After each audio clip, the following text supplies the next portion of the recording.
Om Namo Bhagavate Vasudevaya. Om Namo Bhagavate Vasudevaya. Om Namo Bhagavate Vasudevaya.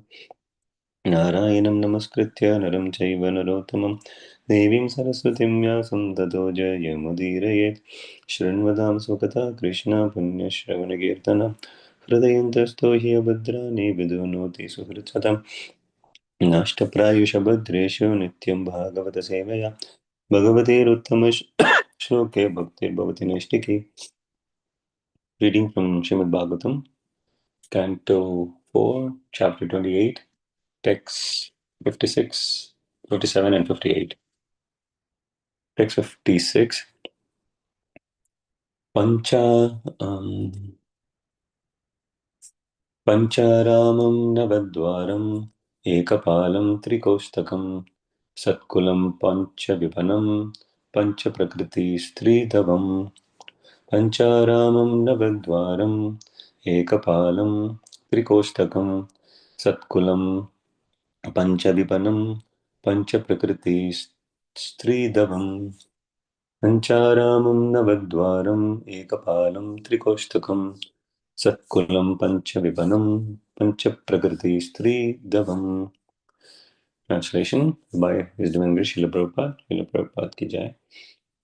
In that city, the material body, there are 5 gardens, 9 gates, 1 protector, 3 apartments, 6 families, 5 stores, 5 material elements, and 1 woman who is Lord of the house. Text 57. Panchendriyartha arama dvara prana navaprabho tejo bannani kostani kulam indriya sangraha. Panchendriyartha arama dvara prana navaprabho tejo annani kostani kulam indriya sangraha. Panchendriyarthakarama dvara prana navaprabho tejo annani kostani kulam indriya sangraha. Translation and purport by His Divine Grace Srila Prabhupada. Srila Prabhupada ki jai. My dear friend, the 5 gardens are the 5 objects of sense enjoyment, and the protector is a life air, which passes through the 9 gates. The 3 apartments are the chief ingredients: fire, water, and earth. The 6 families are the aggregate total of the mind and 5 senses. Purport. The 5 senses that acquire knowledge are sight, taste, smell, sound, and touch, and these act through the 9 gates: the 2 eyes, 2 ears, 1 mouth, 2 nostrils, 1 genital, and 1 rectum. These holes are compared to the gates in the walls of the city. The principal ingredients are earth, water, and fire, and the principal actor is the mind, which is controlled by the intelligence buddhi. Text 58. Pipanastu kriya shaktir bhuta prakritir avyaya shakti adhisha pumams tvatra pravishto navabudyate. Pipanastu kriya shaktir bhuta prakritir avyaya shakti adhisha pumams tvatra pravishto navabudyate. Pipanastu kriya shaktir bhuta prakritiravhyaya shakti adhisha pumams tvatra pravishto navabudyate. Translation and purport by Srila Prabhupada. Srila Prabhupada ki jai. Translation. The 5 stores are the 5 working sensory organs. They transact their business through the combined forces of the 5 elements, which are eternal. Behind all this activity is the soul. The soul is a person and an enjoyer in reality. However, because he is now hidden within the city of the body, he is devoid of knowledge. Purport. The living entity enters the material creation with the aid of the 5 elements: earth, water, fire, air, and ether, and thus his body is formed. Although the living entity is working from within, he is nonetheless unknown. The living entity enters the material creation, but because he is bewildered by the material energy, he appears to be hidden. The bodily conception of life is prominent because of ignorance. Nava buddhyate. Intelligence is described in the feminine gender, but owing to her prominence in all activities, she is described in this verse as Adishaha, the controller. The living entity lives by means of fire, water, and food grains. It is through the combination of these three that the body is maintained. Consequently, the body is called Prakriti, material creation. All the elements gradually combine to form flesh, bone, blood, and so on. All these appear as various apartments. It is said in the Vedas that the digested foods are ultimately divided into three. The solid portion becomes stool, and the semi liquid portion turns into flesh. The liquid portion turns yellow and is again divided into three. One of these liquid portions is called urine. Similarly, the fiery portion is divided into three, and one is called bone. Out of the five elements, fire, water, and food, grains are important, very important. These three are mentioned in the previous verse, whereas sky, ether, and air are not mentioned. This is all explained in Bhagavad Gita 13:20. Prakritim Purisham Chaiva Vidhi Anadi Ubhapapi Vikarams Gunams Chaiva Vidhi Prakriti Sambhavan. Material nature and the living entities should be understood to be beginningless. The transformations and the modes of matter are products of material nature. Prakriti, material nature, and Purusha, the living entity, are eternal. When they both come in contact, there are different reactions and manifestations. All of them should be considered the results of the interaction of the three modes of material nature. End of report. Namo Vishnupadaya Krishna Prestaya Bhutale Shrimate Bhakti Vedanta Swaminiti Namine Namaste Saraswate Devi Gauravani Pracharine Nirvishesha Shanyavadi Pashatya Deshatarine Jaya Shri Krishna Chaitanya Prabhu Nityananda Shri Advaita Gadadhara Shri Vasadi Gaura Bhakta Vrinda Hare Krishna, Krishna Krishna, Hare Hare, Hare Rama, Rama Rama, Hare Hare. I humbly seek the blessings of all assembled Vaishnavas and thank you for the opportunity to purify myself by reading and summarizing from Srimad Bhagavatam today. Please forgive if I add my own interpretation to the summary. So I gathered some points from a lecture given by His Grace Gopi Paranadhana Prabhu and from Srila Prabhupada's purport. So we are in this section, chapter called Puranjana Becomes a Woman in the Next Life.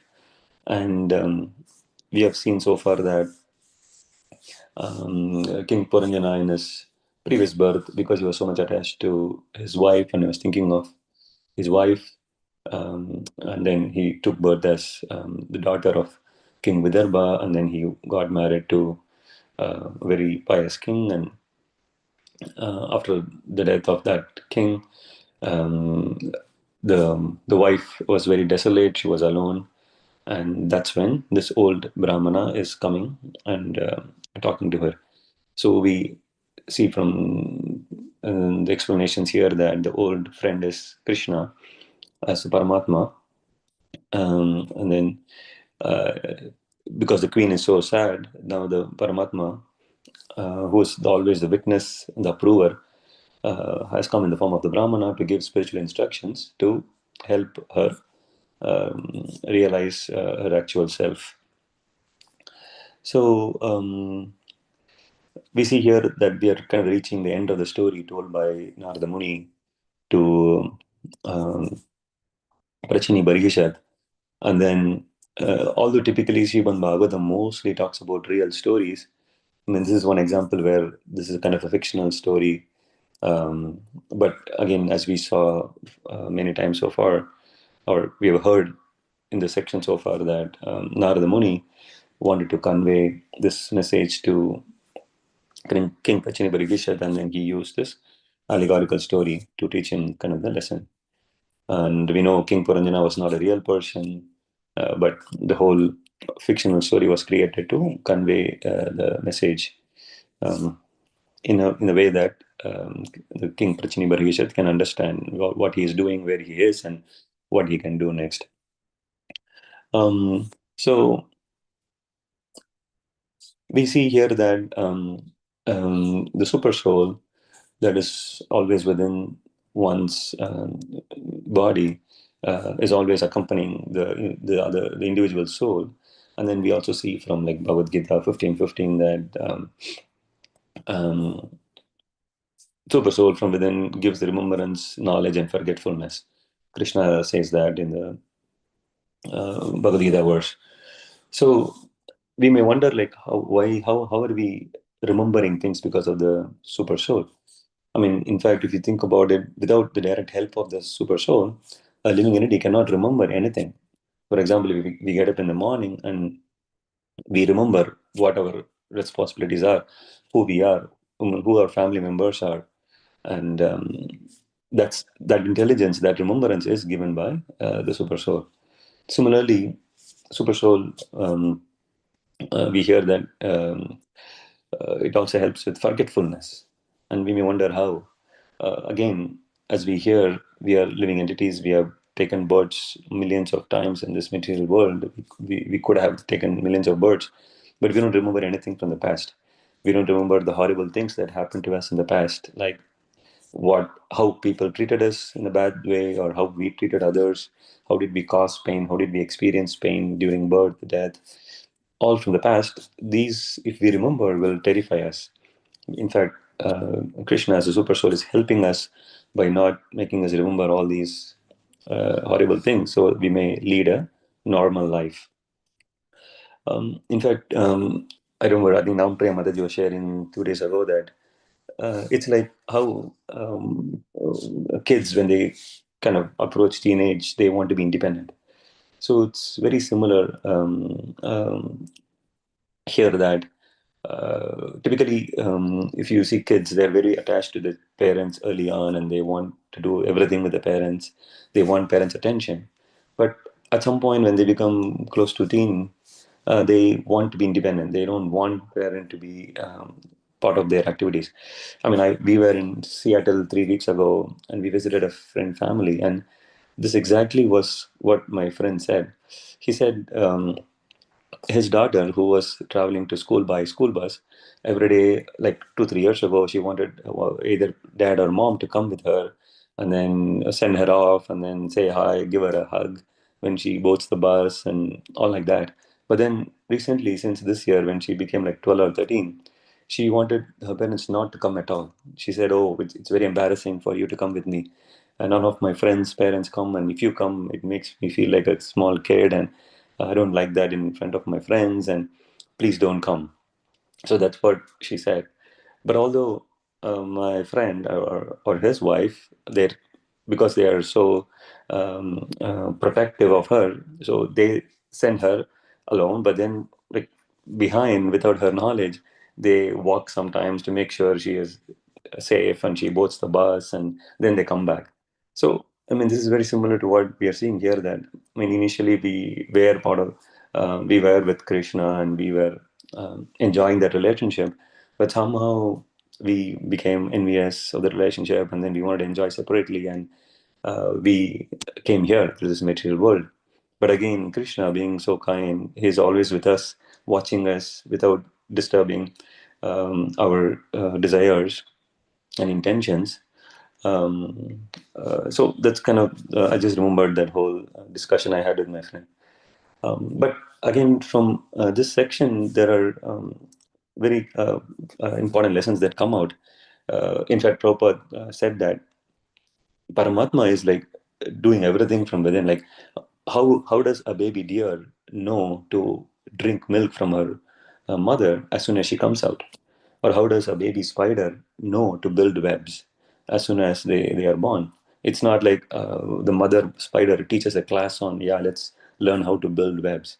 It's just that they have some skills from within, per their body, and then the Paramatma basically reminds them, and then enables them to do it. So again, um, Paramatma, we may think is very passive, but actually, it's not. He's not very passive from within. He's actively reminding us to do this and reminding us to not do something, etc. So, in terms of practical lessons, we can always think about how super soul is within us and watching us. So even when we chant, we may think that there is nobody around, so that makes us kind of get distracted. But at the same time, if you imagine a situation where there is a senior devotee sitting next to us, or if there is even our spiritual master sitting next to us, then we might try to attentively chant and at least to impress them, right, externally. So similarly, we can always remember that the super soul is within our heart, very close. I mean, you can imagine how far the heart is from where we from our mouth or from our face, which we used to chant. So we can always think that Super Soul is so close and he hears exactly what we are chanting. So if you can remember that, yeah, because Super Soul is hearing and he's so close, so let me chant clearly, let me chant attentively, let me chant so that he hears it clearly. So we can improve on the pronunciation and our intention and our focus, thinking that this Super Soul is so close and sitting next to us and is constantly listening to what we are chanting. Also, what we can take away from the section is that because super soul is within everyone, we can always also behave and interact in a way that we are trying to please the super soul within ourselves and super soul within the people we are interacting with.